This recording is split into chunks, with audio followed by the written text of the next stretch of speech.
दोस्तों नमस्कार। पंचशील गृह शिक्षा चैनल में आपका स्वागत है। भाइयों, आज प्रधानमंत्री मोदी जी के द्वारा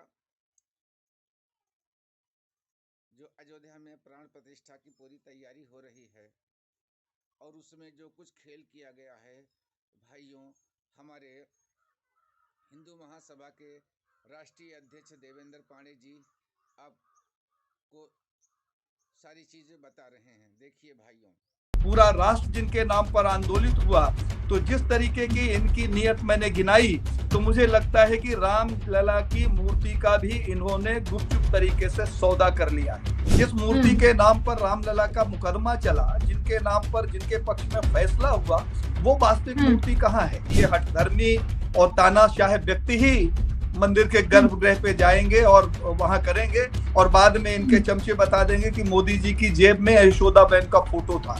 संपूर्ण विश्व के सनातनियों को मैं नमन और प्रणाम करता हूं और उन्हें अधूरे बने हुए मंदिर में प्राण प्रतिष्ठा की हार्दिक शुभकामनाएं देता हूं, क्योंकि एक जिद्दी प्रधानमंत्री जिसने धर्म को ताक में रख दिया और संपूर्ण सनातन को मानने वाले लोग आज मौन धारण कर घरों पे बैठे हुए हैं, तो मुझे राम जन्मभूमि के अधूरे बने मंदिर में प्राण प्रतिष्ठा का दृश्य देखकर एक बात स्पष्ट होती है कि जब मुगलों ने भारत में शासन करने की प्लानिंग बनाई थी, तब भी बहुत से सनातनी लोग ऐसे ही खामोश रहे होंगे और मुगलों के पक्ष में खड़े रहे होंगे।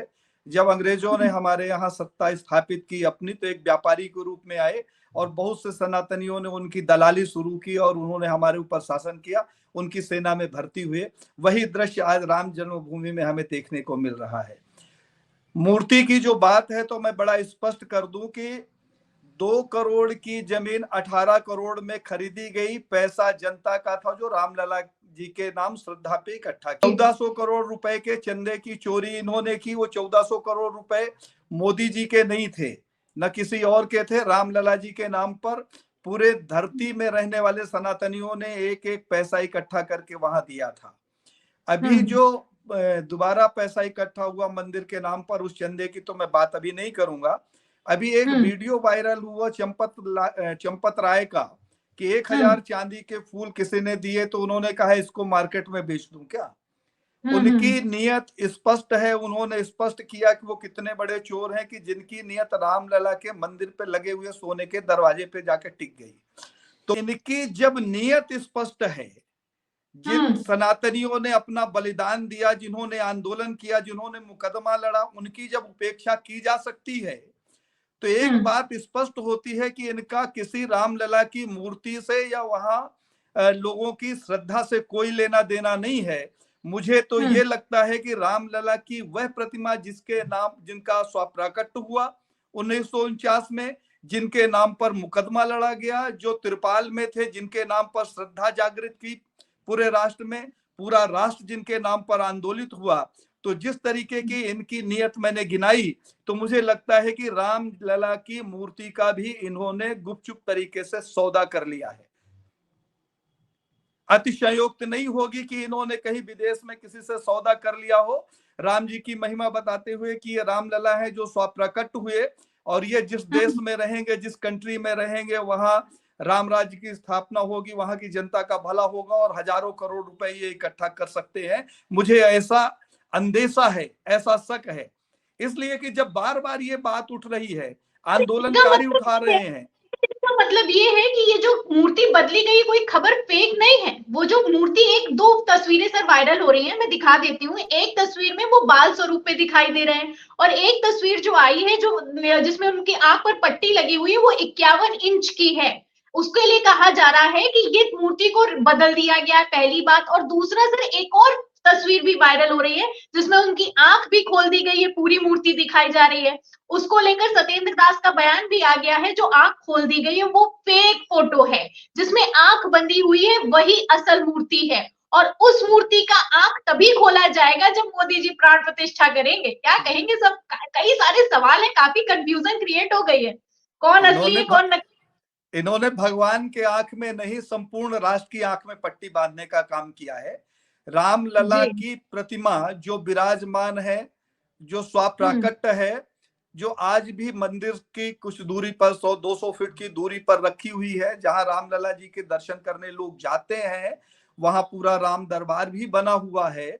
उस प्रतिमा की बात नहीं हो रही है, तो पत्थर से निर्मित मूर्तियां हैं जो प्रदर्शित हो रही हैं। ये मूर्तियां जो अभी कुछ दिन पहले नेपाल से पत्थर आया था कसौटी का, जिसे रस्ते रस्ते इन्होंने पूजित करवाया था, उस पत्थर की काट के बनाई गई मूर्तियां हैं।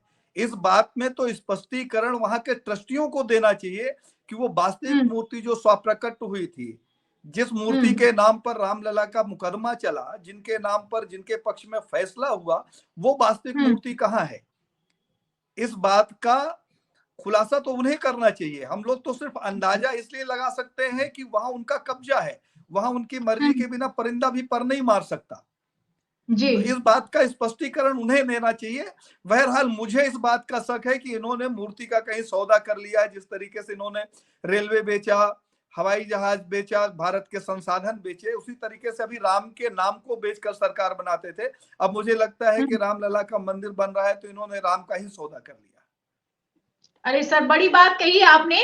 और ये जो आप बातें कर रहे हैं, ये पत्र में भी शंकराचार्य अभिमुक्तेश्वरानंद ने भी लिखी है। उन्होंने लिखा भी है कि भाई मुस्लिम चौकीदार ने बताया भी था कि ये मूर्ति प्रकट हुई है, वो टेंट में रहे, धूप सही।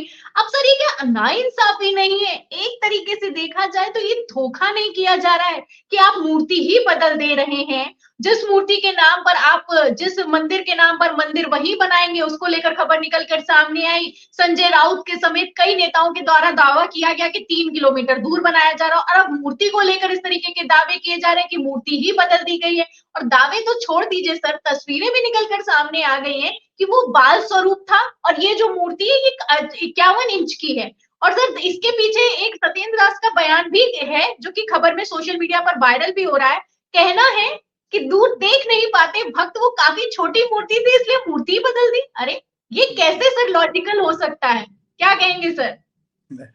ये हमेशा ऐसी ही मार्केटिंग करते हैं। अभी हमारे यहाँ 3 राज्यों में चुनाव हुआ, मध्य प्रदेश, छत्तीसगढ़ और राजस्थान। तो जिन चेहरों को सामने करके इन्होंने चुनाव लड़ा, जब मुख्यमंत्री बनाया गया तो वो चेहरे भी बदल दिए गए। तो ये बदलने की इनकी पुरानी परंपरा है। ये तो सब कुछ बदल देते हैं। वो तो रामलला की अबोध मूर्ति है, जिनके पालक वहां के पुजारी थे, जिसको ट्रस्ट को उसका पालक होना चाहिए। अगर पालक ही बालक के साथ धोखा करे, इस सनातन के साथ धोखा करे, तो ऐसे धोखेबाजों से अपन क्या अपेक्षा कर सकते हैं? मुझे लगता है कि इतने आरोप लग रहे हैं, हम लोगों को अच्छा नहीं लगा कि रामलला की प्राण प्रतिष्ठा के समय हम लोग आरोप और प्रत्यारोप में उलझे हुए हैं सनातन की सत्यता को बचाने के लिए। इन ट्रस्टियों के मुंह में और प्रधानमंत्री के मुंह में दही क्यों जमा हुआ है, इस बात का खुलासा वो क्यों नहीं करते? इस देश की जनता जानना चाहती है कि वो कौन से रामलला है जिनके लिए हजारों लोगों ने अपना बलिदान देने के लिए सड़कों पर उतरकर लाठियां सही हैं, डंडे खाए हैं, गोलियां खाई हैं। हजारों ऐसे परिवार हैं जिनके मन में आज बड़ा उत्साह है। भले घर के बच्चे को उन्होंने खो दिया हो, लेकिन उन्हें लगता है कि हमारे बच्चे का बलिदान पूर्ण हुआ। तो ये सारी शंकाओं का समाधान ये क्यों नहीं करते? सारे धर्माचार्य इस बात से बिल्कुल आहत हैं। वो जान नहीं पा रहे हैं कि हो क्या रहा है। अरे, ये भारत हमारा है, इस देश के हम मालिक हैं। देश का प्रधानमंत्री एक नौकर है जिसे तनख्वाह मिलती है, और जो तनख्वाह लेता है वो इस देश का मालिक नहीं होता, नौकर होता है। इस देश की जनता कोई तनख्वाह नहीं लेती है। तो इस देश का नौकर इतना तानाशाह हो गया है कि धार्मिक लोग, आस्थावान लोग, सनातनी लोग सत्य को जानना चाहते हैं और वो सत्य पे पर्दा डाल रहे हैं। इसको रहस्य बना के उन्होंने रख दिया है। रामलला जी की प्राण प्रतिष्ठा उदार मन से होना चाहिए, खुले मन से होना चाहिए। संपूर्ण विश्व में सनातनियों का डंका गूंजना चाहिए। और यहाँ मंदिर का विवाद शुरू हो गया है। अधूरे बने मंदिर की प्राण प्रतिष्ठा नहीं हो रही। अभी पूरे विश्व से राम जी के लिए वस्त्र आ रहे हैं, आभूषण आ रहे हैं, अन्न आ रहा है, जल आ रहा है, घंटे आ रहे हैं, पूजन सामग्री आ रही है। राम जी का अगर मंदिर बना होता तो उनके मंदिर में इसको रखने की सब व्यवस्था होती है। आज किराए के गोदामों में उनका सामान रखा जा रहा है, उनके वस्त्र रखे जा रहे हैं, उनकी पूजन सामग्री रखी जा रही है। रामलला जी की मूर्ति को लोग देखना चाहते हैं। करोड़ों लोगों ने जाकर रामलला जी के दर्शन किए हैं, आंदोलन के बाद से लेकर और आज दिनांक तक। आज हर आदमी जानना चाहता कि वो मूर्ति कहाँ है।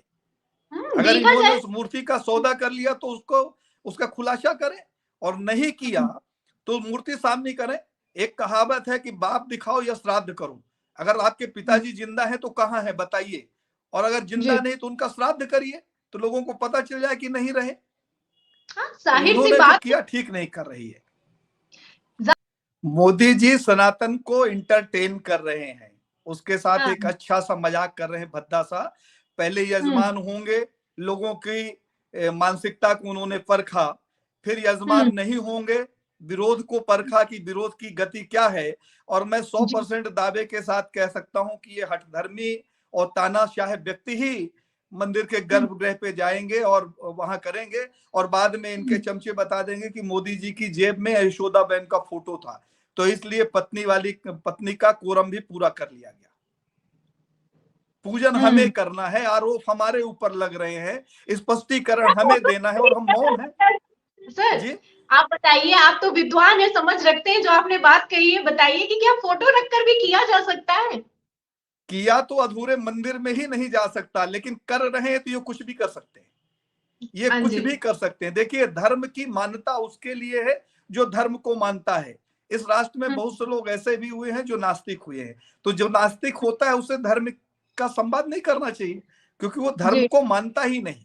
जो धर्म को नहीं मानता उससे अपन अपेक्षा भी नहीं कर सकते कि वो धर्म संगत बात करेगा। तो मोदी जी धर्म संगत कुछ भी नहीं कर रहे हैं। अभी मैं देख रहा था, शायद आपका ही एक इंटरव्यू था, तो रात में नींद नहीं आ रही थी, कुछ तकलीफ थी मुझे, तो मैं बैठ गया और मैंने उसका कमेंट्स देखना शुरू किया कि बहुत से लोगों जी। का बड़ा स्नेह मिला, बहुत से लोगों जी। ने बड़ी गंभीरता से इन बातों को सुना, आपका भी धन्यवाद किया, मेरा भी धन्यवाद किया।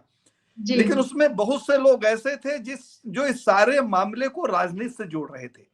कुछ लोग कह रहे थे कि मोदी जी शूद्र हैं, इसलिए उनको मंदिर पे नहीं जाने दिया जा रहा है। मुझे ये आश्चर्य होता है कि ये वही मोदी हैं जो बद्रीनाथ, केदारनाथ, विश्वनाथ, महाकाल के गर्भगृह में जाकर इन्होंने पूजा किया, तो उस दिन ये शूद्र नहीं थे, किसी पंडित ने इनका विरोध नहीं किया।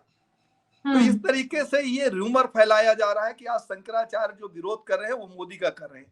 अरे मोदी नहीं, कोई भी होता प्रधानमंत्री और इस तरीके से धर्म के साथ खिलवाड़ करता, उसका विरोध होता।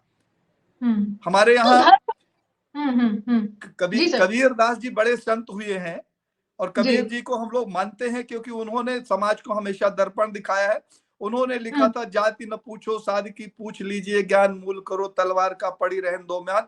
सैकड़ों ऐसे संतों को मैं जानता हूं जो दलित, पिछड़ा, हरिजन, आदिवासी समाज से हैं, और संत हैं, अपने कर्मों की वजह से पूजित होते हैं, कभी उनके ऊपर आरोप नहीं लगा। लेकिन मोदी जी तो हर मामले में राजनीति करते हैं। मुझे लगता है कि राम जन्मभूमि के मुद्दे पे राजनीति नहीं होना चाहिए, इन्हें साफ साफ स्पष्टीकरण देना चाहिए कि हम अधूरे मंदिर पे अगर प्राण प्रतिष्ठा कर रहे हैं तो क्यों कर रहे हैं, यशोदा बेन को हम साथ में नहीं बैठाना चाहते तो क्यों नहीं बैठाना चाहते, राम जन्मभूमि में रामलला की जो मूर्ति विराजित होना चाहिए, जिन्होंने मुकदमा लड़ा वो नहीं विराजित हो रही, उसका कारण क्या है। एक लाइन का प्रधानमंत्री का बयान आ जाए, साथ में चंपतिया को बैठा ले, तो मुझे लगता है सारा मामला क्लियर हो जाए। लेकिन नहीं, इस बात मोदी जी वह व्यक्ति हैं जिन्होंने इस राष्ट्र को खा लिया, यहाँ की संपत्ति को बेच के खा लिया, और यहाँ के धर्म को खा रहे हैं। तो उनके लिए ये कहना कि प्राण प्रतिष्ठा के लिए उन्होंने उपवास रखा है, व्रत रखा है, नारियल का पानी पी रहे हैं, ये बिल्कुल मिथक है। मोदी जी का कैमरामैन फिट रहता है, वही मोदी जी की फोटो खींचता है, वही उस फोटो को जारी करता है, उस पर कैप्शन लिखता है कि मोदी जी ने क्या किया। अरे भाई, मोदी जी ने अगर कोई व्रत किया, मैं कौन सा व्रत रखता हूं पूरे भारत में किसी को नहीं मालूम, मेरी पत्नी के अलावा, क्योंकि वो मुझे फलहार करवाती है जब मैं व्रत रहता हूं। लेकिन मोदी जी छींकते हैं तो उसके कारण बताए जाते हैं कि मोदी जी ने इसलिए छींका कि उस पे एक वायरस आ रहा था, मोदी जी जान गए तो उस वायरस को छींक दिया। मोदी जी इस भारत को गुलाम की दृष्टिकोण से देखते हैं।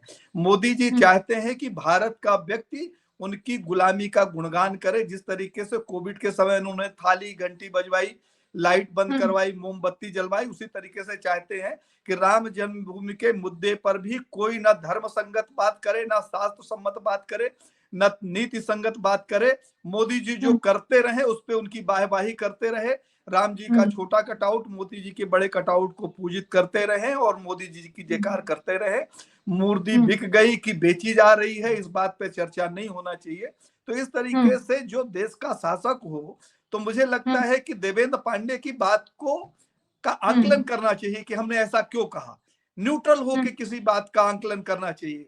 किसी धारा में बहकर अगर हम चलते हैं तो हम निर्णय नहीं कर पाते। कि जिस तरीके से राम जी की उंगली पकड़कर और मोदी जी उनको घर की तरफ ले जा रहे थे, उनके घर का पता बताने के लिए कि राम जी तुम भटक गए थे और मैं आपको सही एड्रेस बताता हूं, यहाँ चलो। अगर ये विरोध नहीं होता, सनातनी इतने मुखर नहीं होते, तो लोकसभा चुनाव में एक पोस्टर वायरल होता कि रामचंद्र जी मोदी को कंधे में बैठाकर लोकसभा की तरफ लिए जा रहे हैं। रामचंद्र जी मोदी को अपने कंधे में बैठा लेते, उनके दोनों पैर पकड़ लेते और लोकसभा की तरफ लिए जाते हुए दिखते।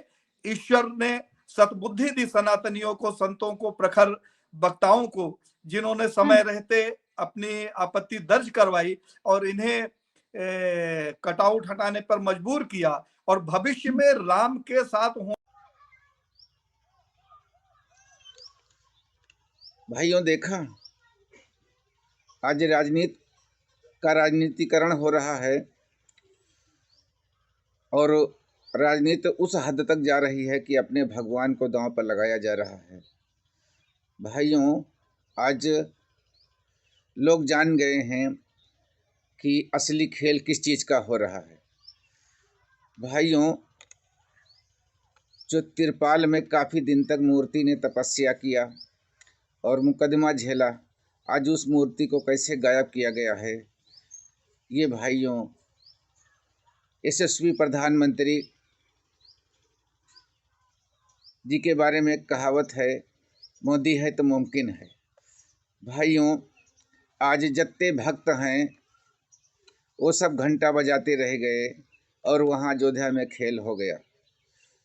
भाइयों क्या खेल हुआ आपको देवेंद्र पांडे ने अक्षरता बताया है।